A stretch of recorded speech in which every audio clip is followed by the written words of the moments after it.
Here we go. Live to tape.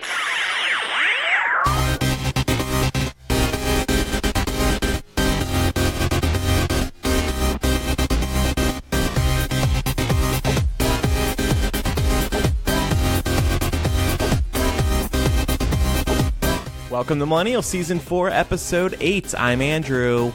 I'm Elisa. I'm Laura. And I'm Matt. Matt's final episode. How does this feel, Matt? It feels fucking great. No, I don't know. It hasn't sunk in yet. Yeah. It really hasn't. To send you off with a bang, each of us will be banging you tonight, and then we will be listening to some voicemails, and we have some emails from listeners who want to say farewell to Matt. Aww. But bye. Oh, okay. First, I thought we could also play a little game throughout the episode. So we all know Micah's iconic live to tape. This has been on the show since he left. Live to tape. Okay, it's become a part of the intro. So I thought that since you are now leaving the show, we could have you add in your own live to tape thing after Micah's. So it'll be, live to tape, and then it's you saying something quick. Now here's the game. You can come up with whatever you want, but it has to be family friendly. We can't have a new listener tuning into the show and hearing, I love cocks. Like, that's a bad way to start off a new listener's experience. So just a couple of words, and you can insert them whenever you want throughout, at any point in tonight's main show. But you can't tell us what those words are. And we're going to have to find them and decide what you wanted in the show. Now, to increase your chances of something you want in the show being in the show, you can maybe throw in a few phrases. But just make it quick, make it snappy, make it family-friendly. And then we'll insert it into beginning with, I guess, next week's episode. Okay. And it can't like sound like it's out of context or anything, I'm guessing, right? It can, I guess. But I guess we're not supposed to necessarily know, so okay. Do whatever feels all right, cool. So just we're doing it up the butt. Oh, okay. And then we actually have another request. This actually came from the Facebook group. You know how I have this clip of Micah saying yes? Yes. People are requesting that we have a clip of you saying no. So we can use both of them throughout the course of the show in the future. So can you just do a couple? Yeah, of I'll different have to do a right few. now? It's gonna sound really weird because I don't usually say no. It's not a word I say that often. Just give us a couple different versions of it. Maybe an angry no, a nice one, whatever. Okay. You want me to do it right now? Mm-hmm. Okay. I'll do the angry one. No. No.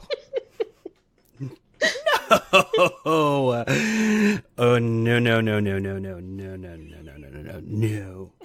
That was from Get Out. It's a little nod to the movie. Oh, that was good. No.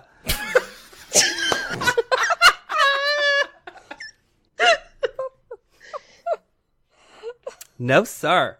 Okay. Okay. I think we've got enough. I like that one a lot. We're gonna need to have Micah come back and record a gay no. No. I mean, yes. I don't think Micah is capable. You can just elongate the A part. Yes. Anyway, all right. Well, Matt, we'll get to the goodbyes from the listeners later in the show. Elisa, you had something to tell us. Oh, I just wanted to talk about how awesome I am. My boyfriend's birthday is actually tomorrow, and I set up a surprise Dungeons and Dragons party for him this past weekend. And I just wanted to talk about it because I thought it was fucking incredible. I've been playing Dungeons and Dragons now for about, I would say close to a year, maybe 10 months or so. And we always play online because everyone lives so far apart. Like our Dungeons and Dragons group is spread out throughout like the East Coast. And, I've enjoyed it, but it's really kind of hard to stay focused sometimes when you're online. Playing in person was a whole different experience, and my boyfriend's always wanted to do it. He's only done it once before, many, many, many years ago. So for his birthday, I brought in like the entire D&D group. Some folks live in Massachusetts, others in Pennsylvania, New Jersey. I mean, they're spread out all over the place. And without him knowing, for the past 3 months, I was organizing them coming into town. The hotel room, I booked, I reserved space at a bar for us to play. I got a birthday cake. I even made custom t-shirts with all of our character names on the back, and it said Brian's birthday 2018 on it. We went all out, and it was an amazing time. And when my boyfriend walked in Friday night to the big reveal, he thinks that we're just going out to a bar. And then there are all of his friends, our whole D&D group. I have the board set up and all of our little miniature figurines and the monster manual and everything. And he turned bright fucking red. I mean, tomato sauce red. I didn't know he turned that color. I've never seen him that shade before. Because he was just, I guess, the center of attention, and it was a little shocking, genuinely shocking for him. But that's amazing. Anyway, that's amazing. Yeah, it turned out that's awesome. It turned out so fucking well, and I enjoyed myself. I mean, forget his birthday. It was just incredibly fun. So Dungeons and Dragons is a card game? No, so it took me a while to understand this. It's a lifestyle. I mean, it is. The best way to describe it is that there is, and this sounds weird, okay, but just roll with it. There's a dungeon master, and basically the dungeon master, or your DM for short, he's the storyteller. He creates the entire narrative. He's writing a story, usually of his or her own making, and then you play a character in that story, and the entire game revolves around rolling dice to see what kind of decisions you're going to make and how the story is going to unfold. So it's role-playing. I, for instance, role-play as a druid who's very in touch with nature, and my whole purpose in life is to, save the world from plastics. It's kind of a stretch. This is not a joke, by the way. I'm being dead fucking serious. This is my character. So wait a second, though. You're playing on a computer? I'm confused because you said you went to a bar to do this. So normally we play on the computer. And we oh my god, you guys went out in public for this. We went in fucking public and we rolled 20-sided die, and we were like, oh my god, you get inspiration. That's so incredible. And it was really nerdy and amazing. But normally online how we play is through just an internet website called Roll20, and we get on Skype, we talk through there, and the website Roll20 allows you to roll virtual dice, and so that's how we play online. But the game is designed to be played in person, where you have a map in front of you. Imagine a Lord of the Rings Middle Earth style map. And you put your figurine, which represents your character, on the map wherever you are, and you're telling a story. But your dungeon master is the author of the story, and then you are a character like Frodo, Sam, whoever, and you have to make decisions, and you roll dice to see how your decisions unfold. This sounds a lot like Settlers of Catan. No. But not super. But with Not extra really. die. Well, that's awesome. I'm sure that scored some major points for you. And it was his birthday. That's interesting. Or his birthday's coming up. That's interesting because you just had your birthday. Was the D&D party on your birthday or something? Or? Yeah, actually it was. The big reveal, the surprise party was on my birthday, which he was super pissy about because he's like, oh my god, you're ruining your own birthday. I'm like, yeah, woe is me. I'm getting drunk and playing D&D. That's terrible. But it was an awesome birthday for myself as well. Good. Yeah. Well, you had to get him back for last year. That's what I said. So last year, everyone might recall that he and Laura conspired to surprise me, and Laura came up here for my birthday. And in return, what did I do for his birthday? I took him to a fucking movie. That was it. So I get my best friend coming into town. He gets a movie. So this year I knew I had to get him back. I can't get over that you call somebody a dungeon master. Like, that's the nerdiest fucking thing I've ever heard. A few months ago, Elisa was like, oh, yeah, you know, I can record it this time, maybe, but I gotta speak to my dungeon master first. I'm like, what the fuck? Dungeon master? Who's controlling you? Do you need help? Do you know what's funny about that, too, is my very first date with my boyfriend. We've only known each other about 20 minutes at this point, in person at least. And 20 minutes in, he just sort of casually tells me, he's like, yeah, so just by the way, I'm a dungeon master. And I'm like, whoa. And I had no context for this shit. I didn't know anything about D&D. I'm like, what the fuck are you telling me right now? Of course, he explained it, and I'm like, okay, well, that's fine. But my first thought was, this is about to go like 50 Shades of Grey style shit. I don't know what's happening, but yeah, he opened with that. That's his opener. That's amazing. That's pretty incredible, I have to say. I do have to ask. It's weird. At what point in your game did the Demogorgon get out?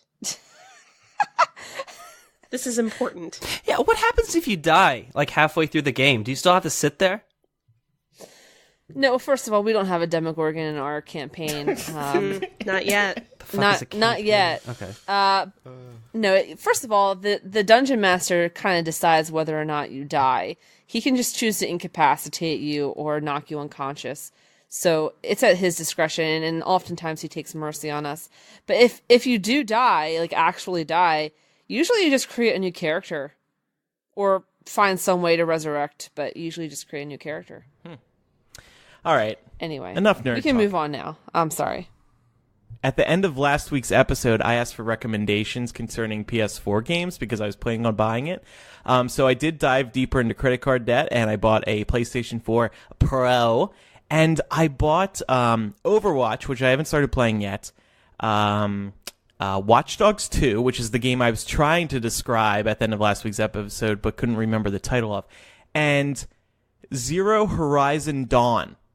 This game is the one I've been playing so far, and it's so fucking good. And it's kind of like Zelda because it's like, it's open world and it's this beautiful natural landscape mixed with these tech beasts of sorts. So I'm like a day into playing it, and I'm thoroughly enjoying it. And oh my god, are the PlayStation 4 graphics beautiful compared to the Nintendo Switch? It is a big step up. Really? Yeah. That makes sense. Yeah, the Pro is beautiful. I have one as well. Oh, really? Yeah. Andrew, you and I are going to have to connect. Oh my god, on yes. the PlayStation Network, so we can like chat while we play games and shit. Yeah, that'd be fun. This is going to start really getting nerdy. I also bought a 4K TV, which I'm setting up tomorrow. And the reason I bought the PS4 Pro was because it can kind of upscale to 4K. So I'm really excited to see what it looks like on that. Elisa, you and I can play with our dungeon masters. Okay, let's move on to some news. So last week we spoke about the shooting in Parkland, Florida. And the discussion has now turned to what we do to prevent this type of thing from happening again. Now, a lot of liberals and a lot of people who are okay with the Second Amendment but want to just tighten up the Second Amendment, say more background checks, more mental health care, etc., etc. But a talking point that's been coming out of the NRA, and now, unfortunately, the president, is to arm teachers with guns. And here is a moment from Trump on camera on February 22nd. We have to harden our schools, not soften them up. A gun-free zone to a killer or somebody that wants to be a killer, that's like going in for the ice cream. That means that nobody has a gun except them. Nobody's going to be shooting bullets in the other direction. One of the fake news networks, CNN last night, was saying, I want teachers to have guns. I don't want teachers to have guns. I want certain highly adept people that understand weaponry, guns, if they really have that aptitude. Because these people are cowards. They're not going to walk into a school if 20% of the teachers have guns. It may be 10%, or maybe 40%. Whoa! And what I'd recommend doing is the people that do carry, we give them a bonus. We give them a little bit of a bonus. That into But place in active our shooter drills is a very negative thing. I'll be honest with you. I mean, if I'm a child and I'm 10 years old and they say, we're going to have an active shooter drill, I say, what's that? Well, people may come in and shoot you. I think that's a very negative thing to be talking about, to be honest. This is so bizarre. He's for guns in school, but against active shooter drills because those are too scary. But guns in school with teachers, oh, that's okay. But he also says he doesn't want teachers to have guns. He wants people who are trained to handle a firearm and has the training to. He's describing a police officer. Right. Or he's describing security. But then 30 seconds later, he says teachers with guns after saying not teachers with guns. I mean, I just wonder if anybody has envisioned what it would look like to arm teachers. Let's say worst case scenario, we have armed teachers and God forbid a gunman comes into a school. Now you have bullets flying in 2 fucking directions. Good job. Right. That's certainly going to make things safer. So I have had a few questions about this. I've been thinking about this because in last week's After Dark, when we called a bunch of our listeners, I had brought up that my sister teaches first grade and my mother is in that same school as a secretary. So she's kind of on the front lines. She lets people into the school through the buzzing system. So I've been thinking about this. And first of all, how would this affect teacher and student relations, knowing that one of them has a gun in the classroom? Second of all, the good guy with a gun in a school thing doesn't always work. As we found out in the past week, the armed guy, I think he was a police officer, was on the campus, did not go into the school when the shooter started attacking. He was too scared. So that doesn't always work. How about high schools? They're big campuses. If the shooter starts shooting in the C wing and the teacher with a gun is in the A wing, that's not going to stop the guy. And then how about this? The teacher has to shoot a fucking child. Yeah, I mean, we already expect so much from our teachers already. And we don't even pay them enough money. So this should not be something that teachers should consider or people should consider when getting into the career of education. Yeah. Yeah, and I mean, I want to say this. I used to be a teacher. I taught 3rd grade for a short period of time and realized that I didn't have the right personality for teaching children that young. And what I can say about kids that young is they are all over the place. It's like trying to herd cats. So imagine a bunch of panicked 8-year-olds in an active shooter situation. And then envision yourself as the teacher who now has the weapon. And it's now your job to actively defend those students with a weapon. Right. You're automatically putting yourself and those students at greater risk just by virtue of having that. To Andrew's point about how that would impact student-teacher relations, I think anybody who has studied anything about educational pedagogy would say that knowing that your teacher has a gun would greatly impact your motivation in the classroom. Because if you have children who have certain issues that they're dealing with at home, like let's say that maybe they live in a neighborhood where gun violence is a distinct reality and they see the horrible things that guns can do on a daily basis, or say that there's a gun in their home and they think that they're comfortable handling a gun because of that. And now all of a sudden they have access to one in the classroom. Right. Putting a gun in the classroom is not positive for students. But not even just like elementary schools, but like think about like high schools as well. Like kids are horrible, like especially when they're going through adolescence. And just knowing the idea that every teacher on campus would have a protected firearm with them. Like, one of the objectives now for kids is like, let's try to steal Mr. So-and-so's gun, or let's try to take it. Right. It's Yeah. It's just basically a free-for-all for teenagers to get access to guns. This is the President of the United States suggesting that public school teachers, who are just incredibly underpaid as it is, he's volunteering our public school teachers for bodily harm, injury, potentially death. That's his solution to gun violence in this country, is to say, you know what, here's my proposal. How about our public school teachers sign up to get themselves killed? That's the solution. This is supposed to be this position of power in the White House is supposed to be one of the most serious, thoughtful, policymakers in the developed world. And that's his suggestion. It's absurd. And it's absurd that we even have to sit here, that anyone has to sit there and enumerate the reasons why it's absurd. I think we all know inherently that this is madness. And it's crazy that we have to sit here and disseminate that. It's not teachers' jobs, number one. That's the most important thing. We have police officers and first responders who go through years and years of training to get to the point of being able to respond to active shooters. And yet we're supposed to ask our, art teacher and our history teacher, who make pennies on the dollar, to just take that up tomorrow. That's ridiculous. But that aside, the insult that it is to teachers aside, logistically it makes no sense, because now you have plainclothes individuals carrying a gun in an active shooter situation.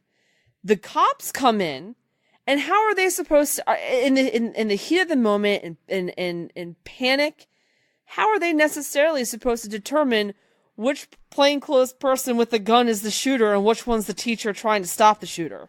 Exactly. Right. Yeah. So now you just have more bullets flying all over the place. It's only going to lead to more fatalities. And I just can't get over the fact that I have to explain that to anyone, and that has to even be said. I feel like this is, to me, in some ways, this is the real story.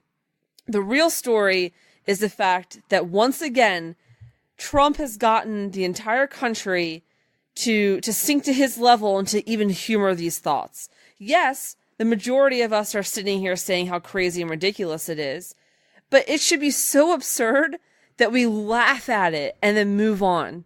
That's how absurd it is. The fact that we have to have fucking town hall debates and articles upon articles and reporting and whole conversations with one another as a nation about it is a waste of our breath.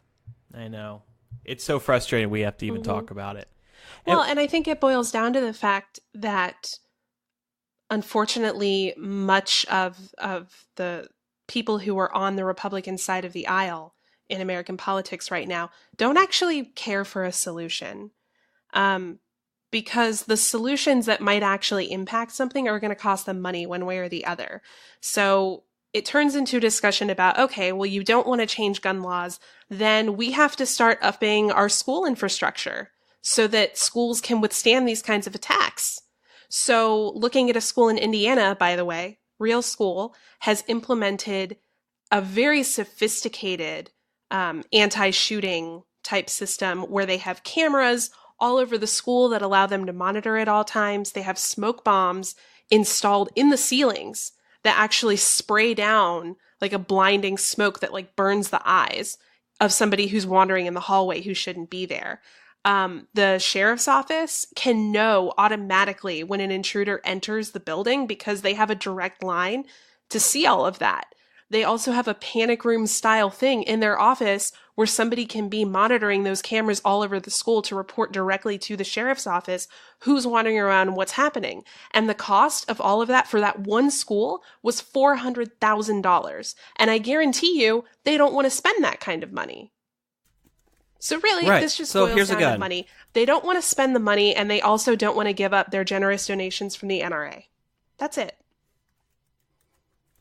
Yeah, it does really come down to the NRA. I want to include this piece of feedback from one of our listeners, Diana. She said, I'm a middle school teacher. I teach 3 subjects and have 180 students. I do as much as I can with the little resources I am given. To some of my students, I am a part-time counselor. To others, a substitute parent. Some might need a sounding board, a meal provider, etc. I try, and I try so hard. Now these fuckers have the fucking audacity to tell me I have to add basically a weapon-wielding vigilante to that already exhausting list? They can fuck right off. Agreed. I'm so curious what my sister is thinking about this. Like I said, she's a first grade teacher because her husband is very pro-Trump. He's also pro-guns. I've been so tempted to write on her or my mom's Facebook wall, so what AR-15 has Trump bought you? No, it's just funny to me. I cannot imagine what those discussions must be like in her home. She, I think, avoids politics. That's what I've heard from my mom, because she knows that our side of this family is split from his side of the family, so she tries to avoid it. But now those politics are coming into her life. Ugh. Anyway, yeah, Laura, tell us about that, the backlash to the NRA. Yeah, so numerous companies have announced that they are pulling partnerships with the NRA. Previously, these companies' partnerships would allow registered NRA members to get discounts. One of those companies is Delta. They recently announced that they will no longer be providing an NRA discount. And people are kind of losing their minds over it, including Lieutenant Governor Casey Cagle of the great state of Georgia. He tweeted today, I will kill any tax legislation that benefits Delta unless the company changes its position and fully reinstates its relationship with the NRA. Corporations cannot attack conservatives and expect us not to strike back, I guess it said. Which is funny because Delta is based in Georgia, you fucking idiot. It's like literally, pun intended, shooting yourself in the foot. Because Delta employs something like 30,000 people in the state of Georgia, brings the state a ton of revenue. It's like, oh, man. Why? It's crazy. People are stupid. All right. Yeah. By the way, Casey Cagle is running for governor in Georgia. So if you're a Georgian, don't vote for this motherfucker. I recommend Stacey Abrams. She's awesome. NPSA. Skip your Kegels.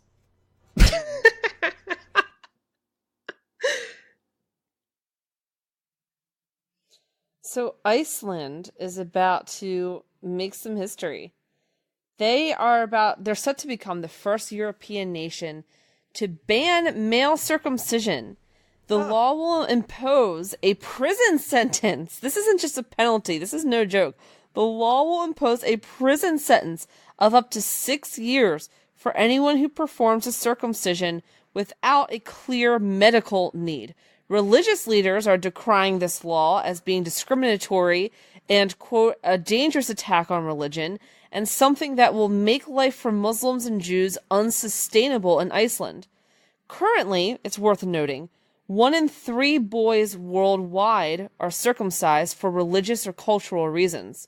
Iceland argues that male circumcisions are little different from female ones, which are already banned throughout all of Europe, and that circumcision in general violates the child's rights to their own body and infringes upon the United Nations Convention on Children's Rights.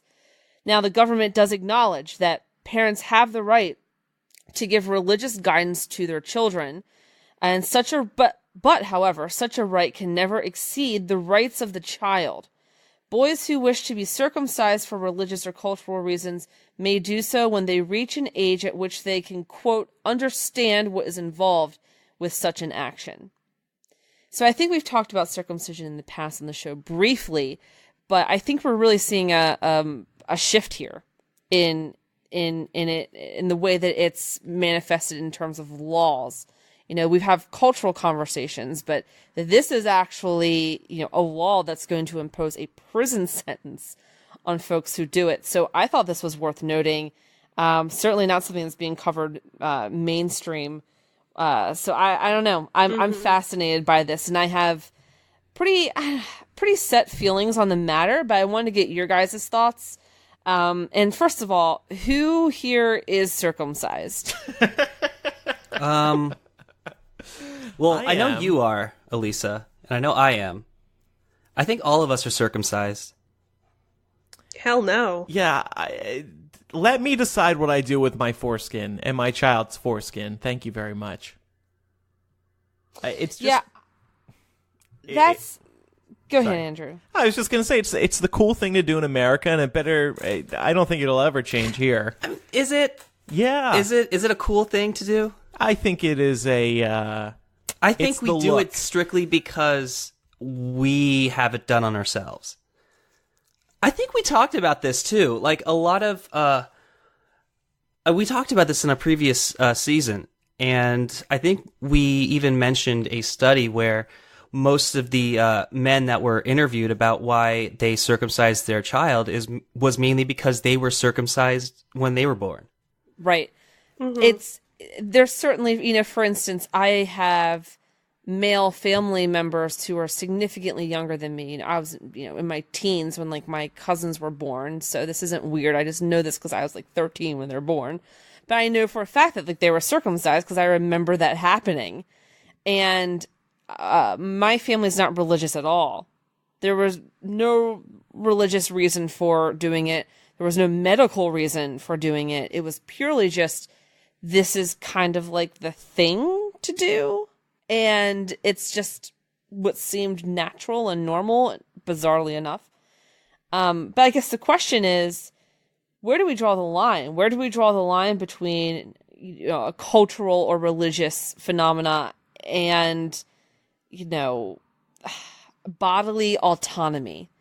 Because I think all of us can agree that a child, a child has or should have some autonomy over his or her body to the extent that they're not mutilated, at least, if your mother puts on a ridiculous, embarrassing hat or pigtails, then, you just have to live with it. That's a completely different thing.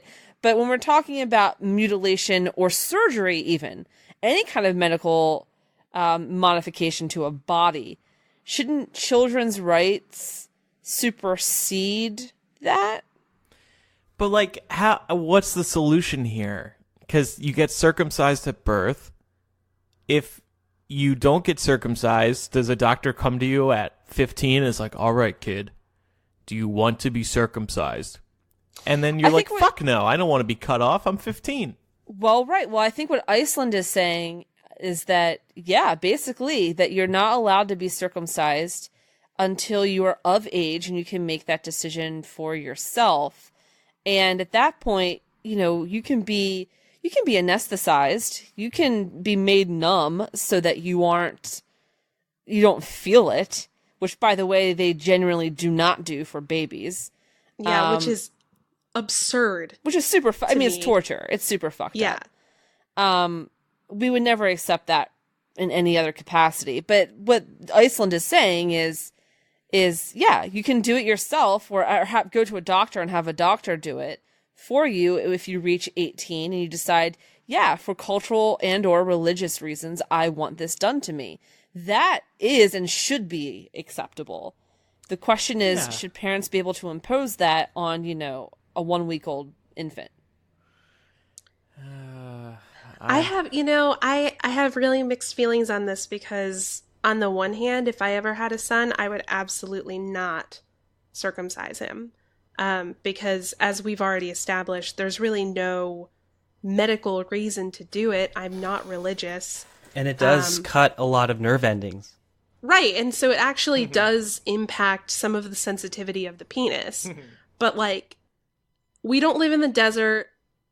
we are much cleaner now than we used to be. The justification for a long time for circumcision on males was that it was a way of remaining clean. It made it easier to keep things downstairs clean and avoid infections and stuff like that. Right, but we don't live in that society or in that world anymore.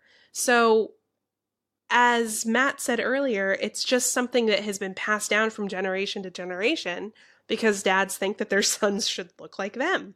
And I mean, it's not an illogical thought. I mean, if you are operating within the confines of a historical tradition that has been passed on to you over thousands and thousands of years, it doesn't make you a bad person for sort of bowing to that and circumcising your child. But I think that now we're having the conversation, we're coming to this realization as a society that we don't really know why we do this. Yeah, exactly.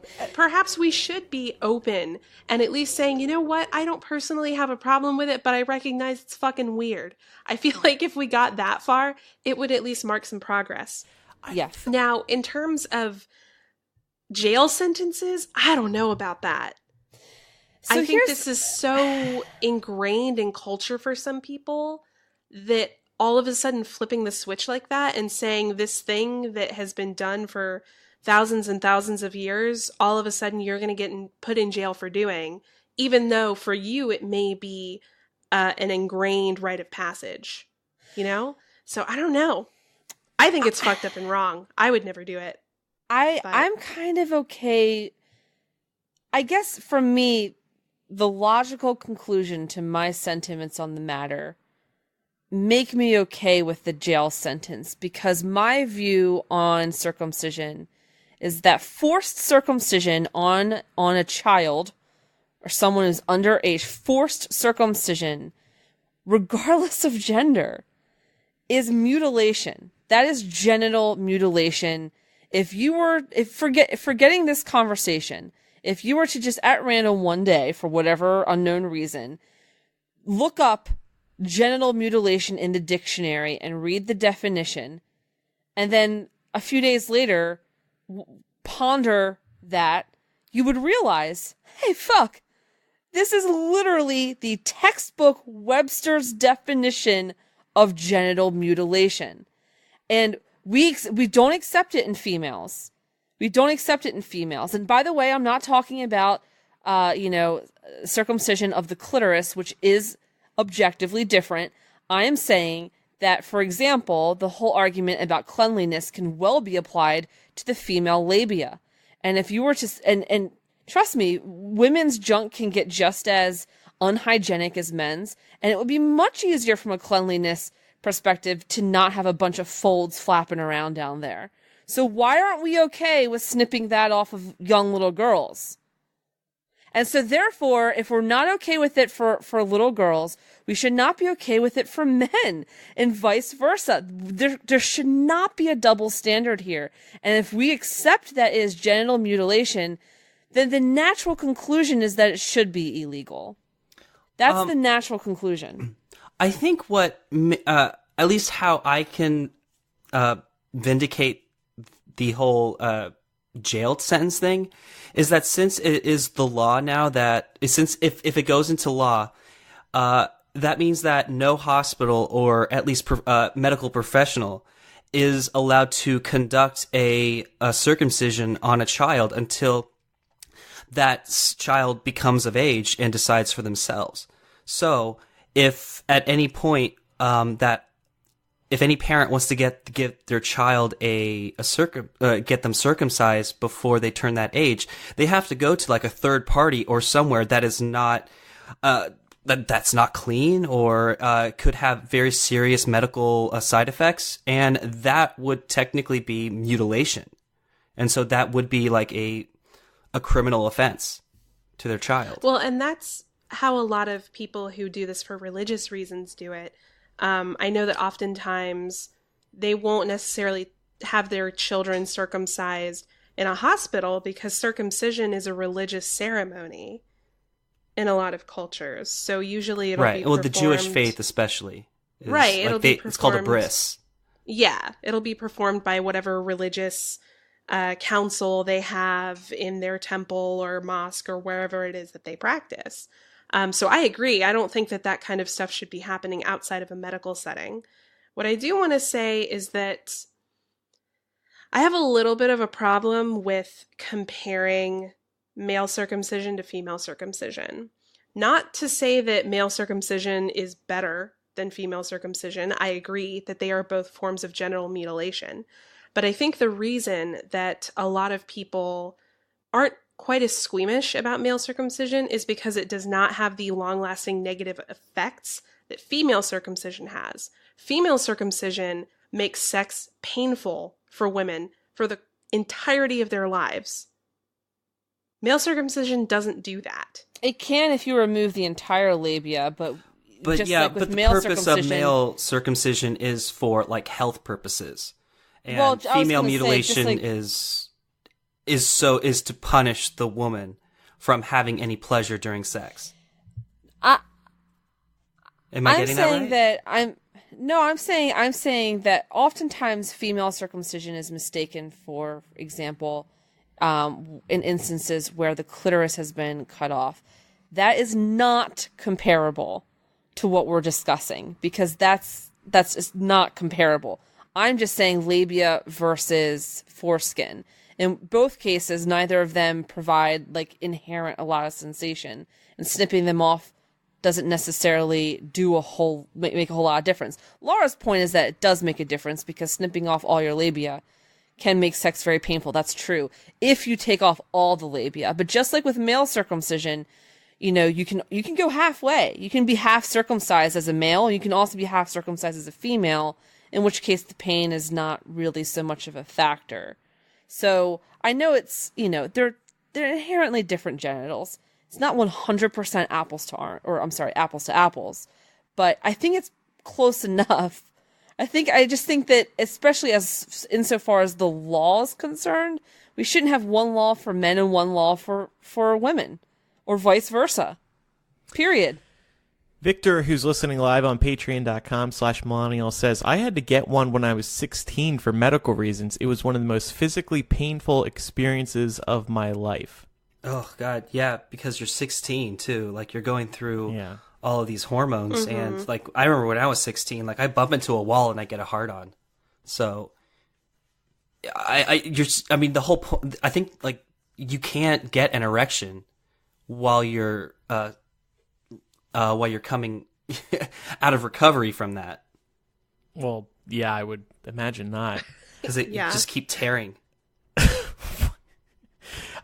Angel says, I'm against circumcision, but like Victor said, if you need to get it done as an adult, it's super painful and you remember it for life. That's the only reason I think it's better as a child. You don't remember it.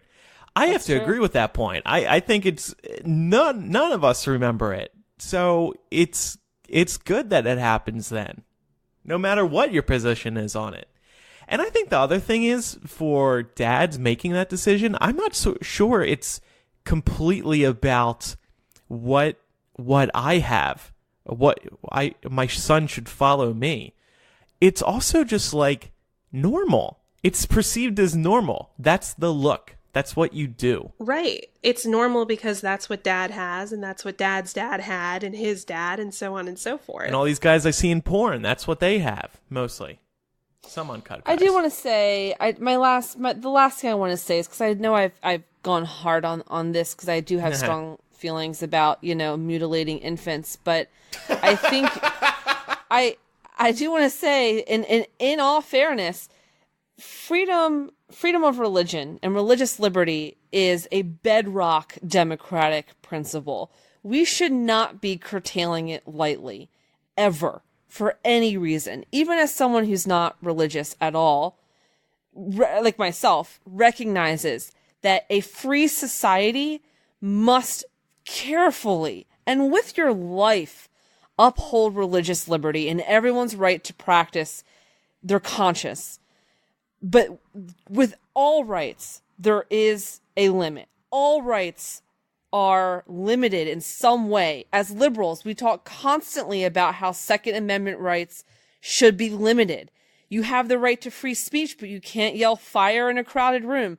There are classic examples like that. Religious liberty must be upheld, even by those who aren't religious, such as myself. I don't want to make light of that at all. So I hear their complaints, and I think they're valid concerns. But I also think we need to acknowledge that every right that we have is limited, and religious liberty is no exception to that. And I think it's completely fair to draw the line at forced anything, frankly, on another human being. That's amazing. I think that saying any kind of forced cosmetic surgery on a child is just not necessary. And I mean, what is foreskin removal if not cosmetic? I mean, we've already touched on that. Andrew said it's the look. We know it's not medical. That said, I also want to add in a disclaimer here. There is nothing wrong with having a circumcised penis. I know that sometimes Damn right. I feel like when this discussion comes up, I always feel kind of bad because living in the US, I feel like most of the men that I know probably are circumcised because that's what's in here. Yeah. There's nothing wrong with that. This isn't about making you feel shame about your penis. Yeah. Don't Sure, your penis circumshame is me, great. Laura. Don't appreciate it. I don't think Lincoln was circumcised because in his speech he was like foreskin and 7 years ago. We have one more story we want to talk about, and we're going to attach a game to it, which will be fun. But I do want to tell you about this week's sponsor. They are Aura Organic. Aura Organic creates ridiculously nutritious and delicious supplements that are better for people and the planet, which is right up Elisa's alley. Aura was created by and for healthy foodies to replace synthetic supplements with nutrients from organic and sustainable sources. That means omega-3 from microalgae and protein from plants. And because they love food, Aura has their own chef who creates delicious flavors for their products. Aura's products are made in California and are vegan, organic, gluten-free, dairy-free, soy-free, non-GMO, and sustainably sourced. I've been using their vanilla protein powder in the past couple weeks to get myself back together in terms of getting in shape. And So Lean, So Clean, that's what they call it, is vegan and USDA certified organic protein powder with over 20 different organic superfood ingredients. This vegan protein has complete amino acid profile and a full spectrum of digestive enzymes to aid in digestion and bioavailability. So it's super nerdy stuff, super good for you. It's perfect for busy professionals, moms and dads on the go, athletes, students, and health junkies. Plant-based protein supports normal bodily function, muscle recovery, and growth, which makes it a great post-workout snack, or just blend with some banana and plant-based milk and voila! Breakfast is served. Try Aura Organic with 15% off your first order when using the code MILL at aura.organic. Thank you to Aura Organic for their support of the show. So we got a follow-up to the big memo, big quote-unquote story with part 2, huh, Laura? Yes. So y'all might remember that, as Andrew said, we talked about the Nunes memo a couple of weeks ago. This was the memo released by House Republicans whose intention it was to discredit our intelligence agencies and prove that the FBI and the Justice Department unfairly targeted the Trump campaign for surveillance due to anti-Trump bias. Well, the Democrats have finally been given room to respond with their own heavily redacted memo after President Trump initially blocked its release 2 weeks ago. In addition to actually backing itself up with sources, this memo was several pages longer than the 3-page Nunes memo, and it worked to debunk some of the claims that were made point by point. So just to go over a few quick takeaways here, this memo claimed that the Steele dossier did not inform the FBI's decision to begin its investigation in July of 2016. We talked about this a couple weeks ago. This was one of the main accusations that the Nunes memo made, was that this dossier that was obtained by the DNC and the Clinton campaign in order to discredit Trump, they were basically trying to argue that the FBI based its decision to open this investigation on DNC obtained information. And that's not true, because the investigative team actually didn't receive the memo until 7 weeks after the investigation had begun. Oh. Yep. So that was a bit of an oops. The Nunes memo also contains falsehoods according to this memo, which are contradicted by classified documents, which Nunes, as House Intelligence Committee chair, was allowed to read, but reportedly opted not to. And again, this is something that is cited and sourced in the Democrats' memo. You can look it up. It's a really quick read.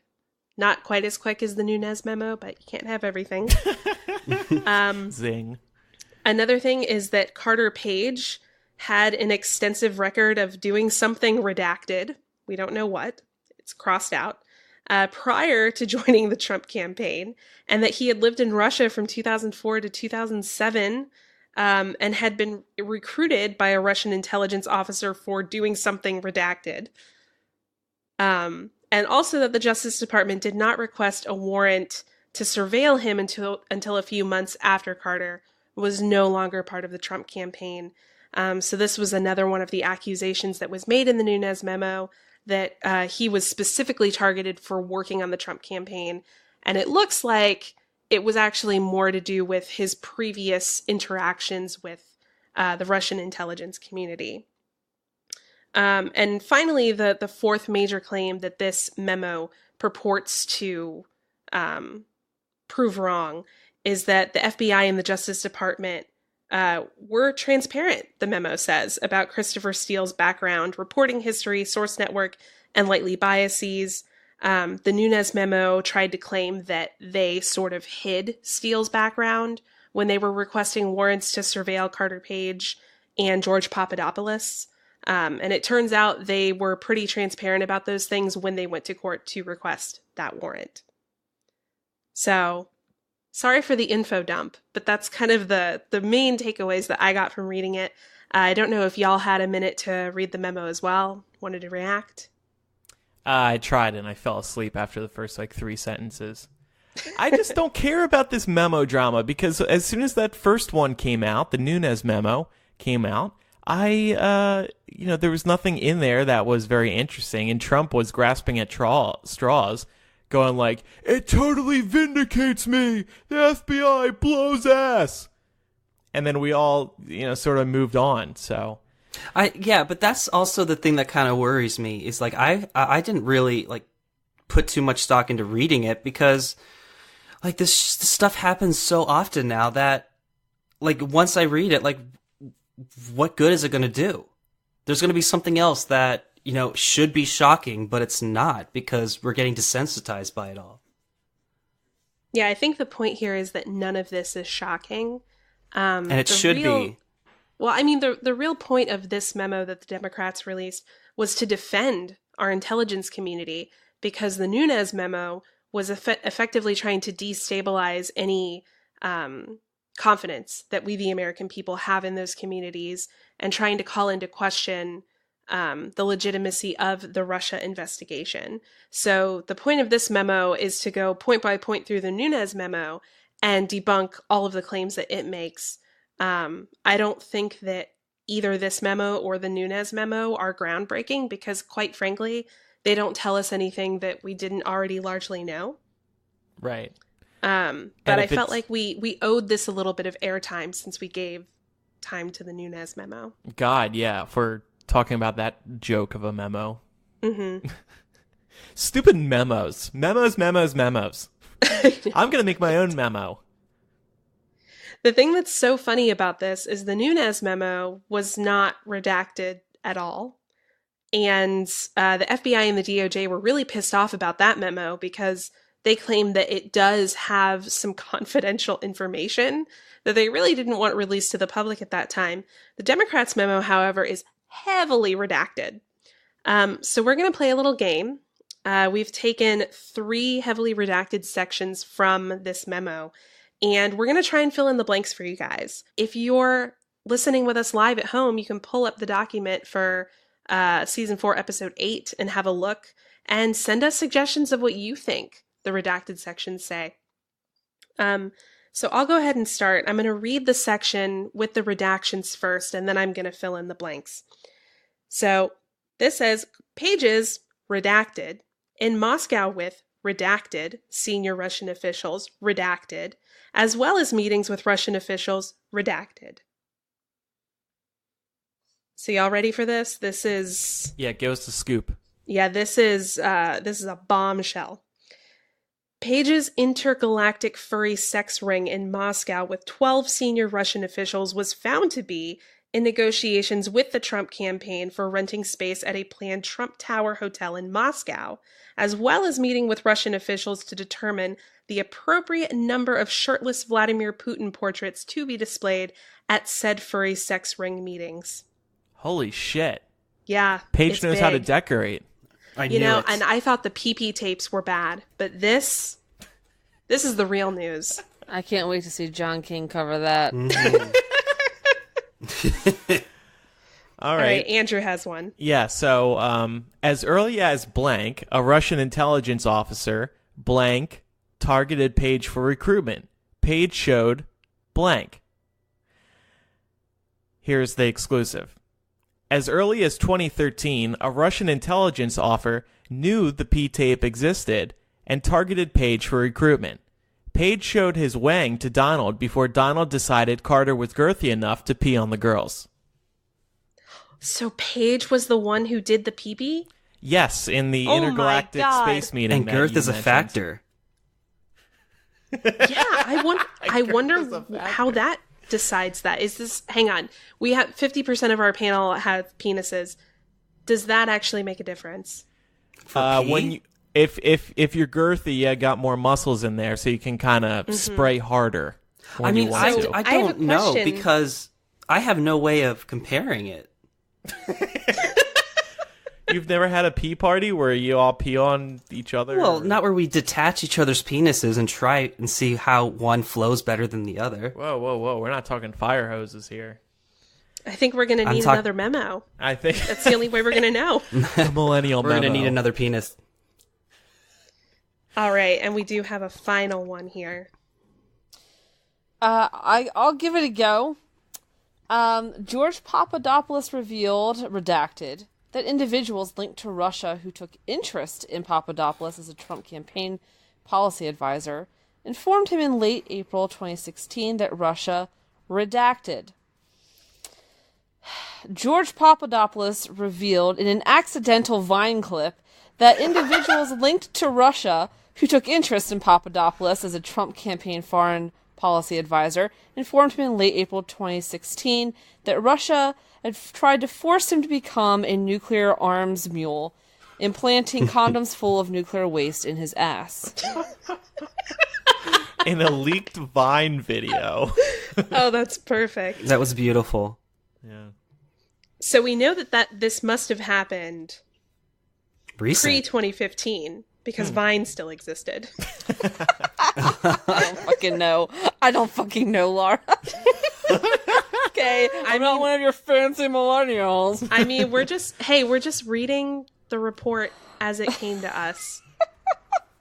So assuming that anyone who is in any way connected to this, if you don't want this to be the official account of what these redactions say, I think you should release the real one. Please.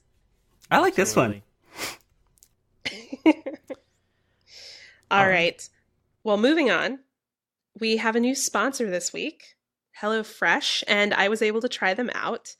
What got my attention right away was how convenient it is. All the ingredients come pre-measured in handy labeled meal kits, so you know which ingredients go with which recipe.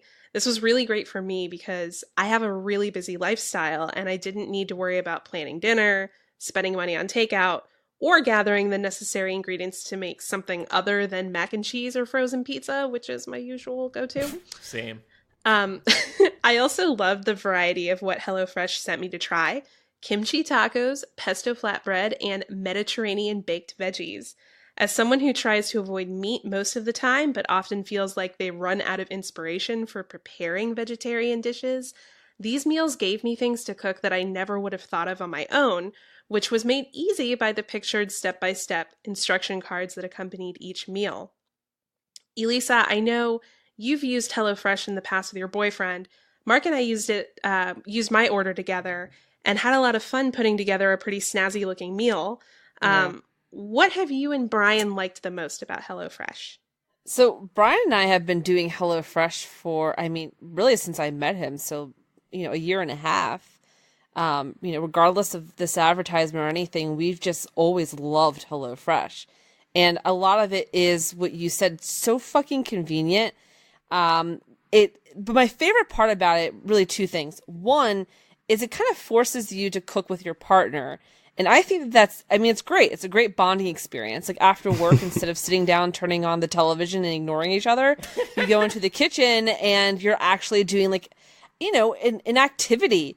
And we talk and drink while we cook, and we're able to do that because we don't have to focus so much on measuring everything out or what step comes next. It's all like right there in front of you, which I love. But the second reason I like HelloFresh so much is because you really learn how to cook.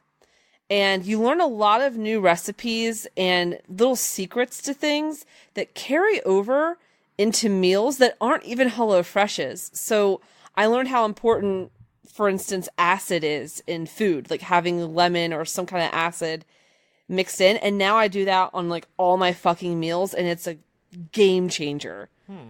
So anyway, it's a cool service. Like it's totally been worth it. Yeah, I agree. My favorite recipe was the pesto flatbread. It was basically the perfect size personal pizza loaded up with zucchini, pesto, broccolini, sun-dried tomatoes, and garlic. It was so easy to put together, as Elisa said, and it looked so fucking good when it was finished. When I took pictures... Yeah. Dude, I think I sent you a picture of it. You did. I was about to say, it's like Instagram worthy. Every meal is... I'm not even one of those people that takes pictures of my food until I started making HelloFresh. And I'm like, I have to show everyone now. Yeah, I know. It made me feel super accomplished because some of the people I sent pictures of it to asked where I had ordered it from. And I was like, oh, I just made that. Yeah, don't tell them. I lie, and I said that I invented this. Well, for your convenience and for you to be able to tell your friends what you've invented, HelloFresh offers 3 plans to choose from: classic, veggie, and family. And for all of us busy millennials, includes a 20-minute meal on the classic menu once a week for when you really don't have tons of time for meal prep. I know a lot of our listeners have young kids and are starting families, so I also wanted to mention their kid-tested recipe, easy peasy ravioli gratin with spinach, thyme, and Parmesan breadcrumbs. Millennial listeners can get a special offer for their first week of HelloFresh by going to HelloFresh.com and entering promo code MILLENNIAL30 for $30 off your first week of HelloFresh. That's HelloFresh.com and enter code MILLENNIAL30. It's time to deliver Matt some goodbyes in a convenient box. Last week we asked people to call in to the voicemail line, which is a Patreon benefit. And you ready, Matt? You got your tissues out? God. Okay. Yeah, I'm ready. I'll take that. Yeah. All right, here we go. Hi, Matt and the rest of Millennial. I just wanted to wish Matt the best luck ever. And I'm looking forward to hearing about his progress through school, and I hope that he gives himself a break every once in a while because nursing school is super hard.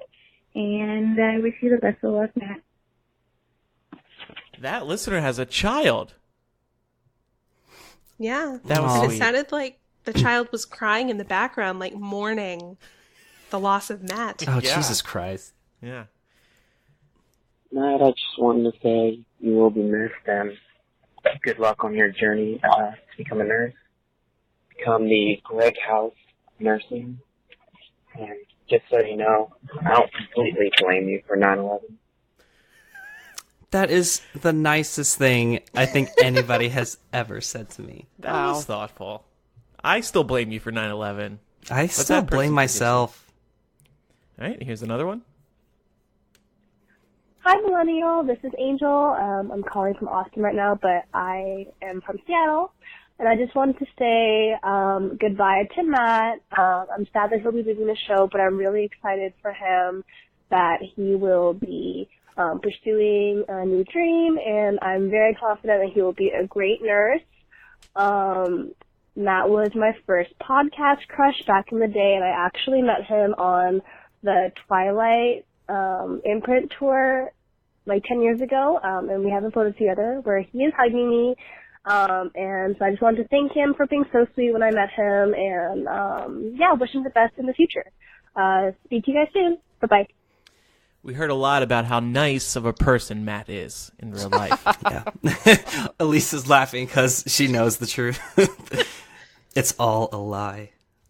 I remember when Matt was nice to me. That was before we were friends. Yeah, I think that was like a Tuesday or something. If Matt's nice to you, then that's how you know you're not real close yet. That's... All right, here's another one.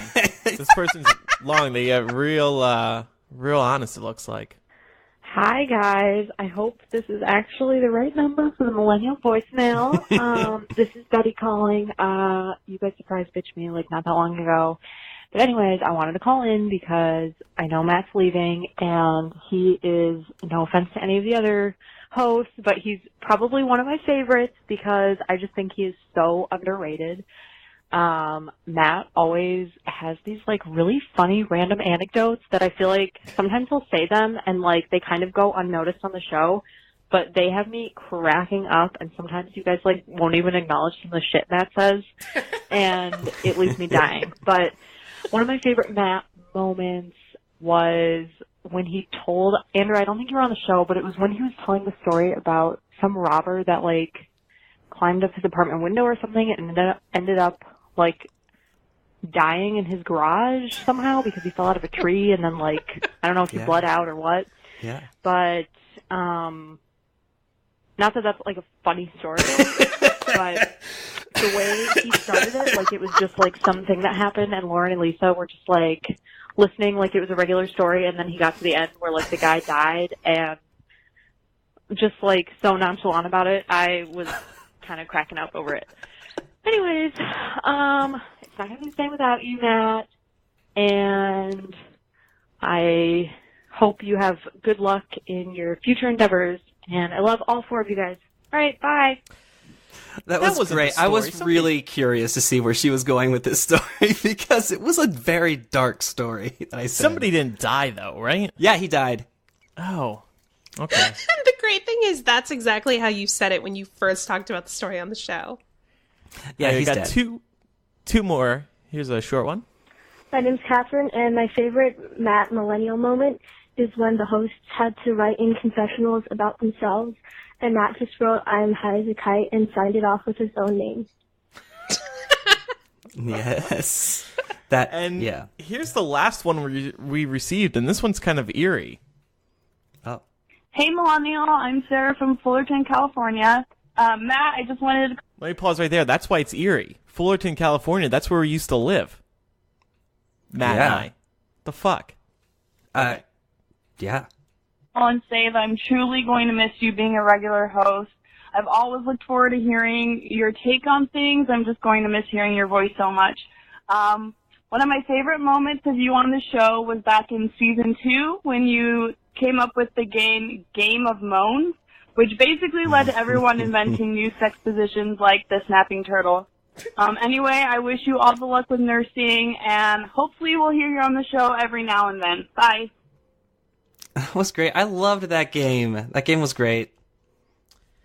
Some people wrote in with some emails as well. This is from Kaylee. First off, I would like to say that I love you all. I've been a dedicated listener since the beginning of Imprint. My junior high self totally had a crush on Matt and was so bummed when I realized we batted for the same team. Matt has always been such a light on the show. He always had me laughing. I'm so sad to see him go, but I totally understand considering I've taken those classes and they are rough. Your kind, joyful spirit will make you an amazing nurse. I hope to hear from you every once in a while as a guest. Best wishes. Oh, thank you. That's really sweet. God, that was this one's pressure from now. Heidi. This one's from Heidi. Matt, as a listener from the beginning, thank you for never failing to make me smile and laugh. I love your bubbly nature and your self-confidence and how you come across as a genuine what you see is what you get person. I'm going to miss hearing you on the show, but I appreciate that school must come first. I wish you every success in your future career, and I hope you're able to come back on.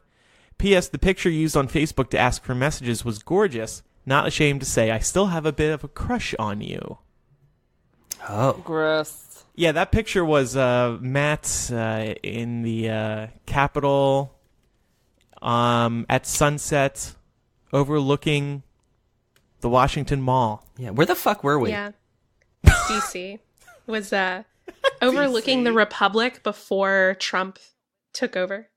Finally, not finally, Becky says, I know it's not really goodbye because we expect you to be a guest host often, but I will miss hearing your voice and laughter and all the positivity you bring to the show. When I first met you in Orlando in 2010 for the imprint tour, one of your co-hosts told me, Matt is one of the most genuinely nice, sweet, positive people you will ever meet. He's just a wonderful person, end quote. And I found that to be true in listening to you over the years. Keep on being you. Who spread that rumor in Orlando? I wonder who said that. I think it was Andrew. I think it was Emerson. And then you slapped He was Emerson. not there. No. And finally, Jasmine wrote a haiku for Matt. Laura, would you like to read it? You have a peaceful voice that matches it. Oh, okay. All hail Matt Britton. Yes. Farewell, dear Sir Matt Britton. Nurse well, Matt Britton. That's it? It's a haiku. Oh, it's a haiku. Okay. Yeah, sorry. No Shel Silverstein poems for you.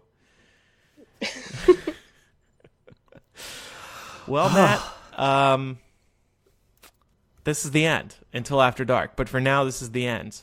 Do you have any final words of wisdom to spread to our listeners who describe you as a wonderful person, a nice person, a haiku-worthy person? Yeah, I just want to say thank you to everybody who has listened to the show. It's never ceased to amaze me how many of you guys have followed us on our podcasting journey, I guess, since the very beginning. I want to even thank the people who stopped listening and have absolutely no fucking idea what's going on right now. So I want to thank all you assholes too. I truly consider everybody all the listeners, I consider them more friends than actual, like, people who just listen to the show. I know I've stayed in touch with some of you for years now. And it's been truly incredible watching some of you become respectable adults by no help from us. I can tell you that.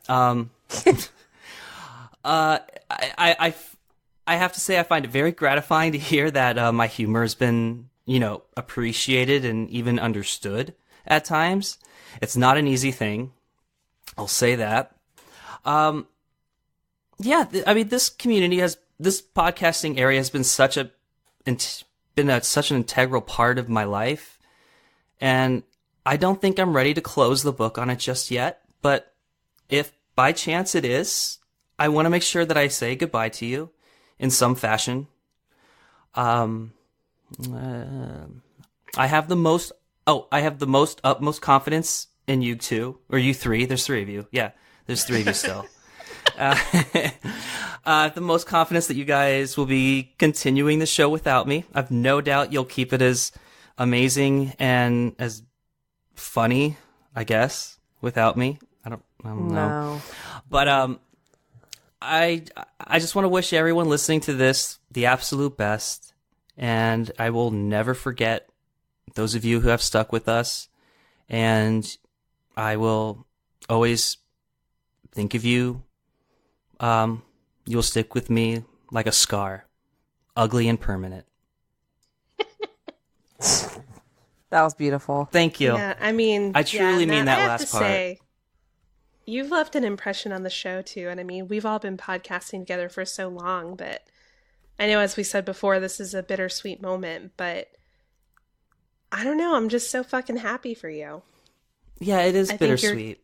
Yeah, like, you're gonna do great things. I know it. Oh God! I mean, now that everyone's said it, now it's like I actually have to do it. Yeah, the pressure's on.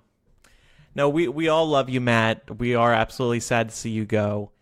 It's been sad just, hearing your goodbye and hearing everybody else say goodbye to you. But I'm glad to hear that you had an impact on so many of our listeners. And yeah, you're going to be missed.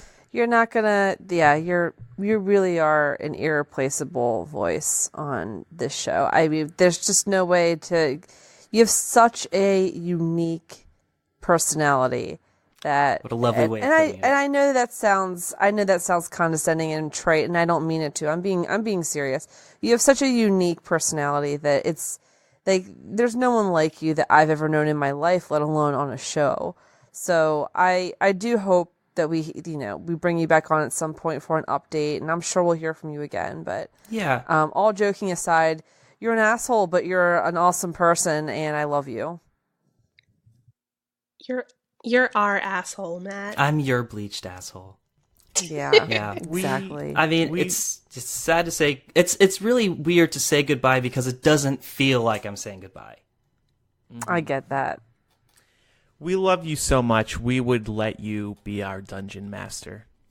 That's how much you mean to us. Send in those DMs, guys. God, I can't imagine the story. Be our dungeon master. I can't imagine the story Matt would put together for us. I just can't imagine. Elisa suffocates under a pile of styrofoam. Yeah, he fucking kills me first, that's for sure. No, I wouldn't kill anybody. I mean, it would be like S&M instead of D&M or D&D. Okay. But D&D. We're not done with Matt just yet. In After Dark today, we are going to talk a little more about this, the growing abandonment of circumcision and how our parental norms are changing from our parents' generation to ours. So we're going to talk about how we, I guess, plan to parent once we have kids. And Elisa also has some sort of revelation about burping. I think this is going to be one of those oddball stories that comes out of nowhere. So I'm looking forward to that. Yeah, it really is. Excellent. It is, but I swear it's revelatory. All right. Thanks, everybody, for listening. I'm Andrew. I'm Elisa. I'm Laura. Oh, no, I'm still here. He's gone. And I'm Matt. Goodbye, Matt. Goodbye, everybody. Bye. Oh, God.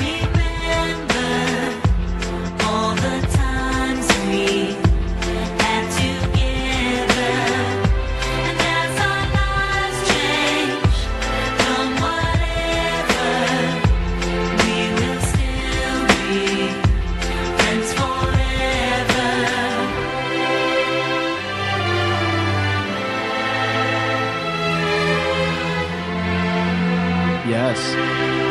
No. Yes. No. All right. That was like legit fucking sad. I hate you.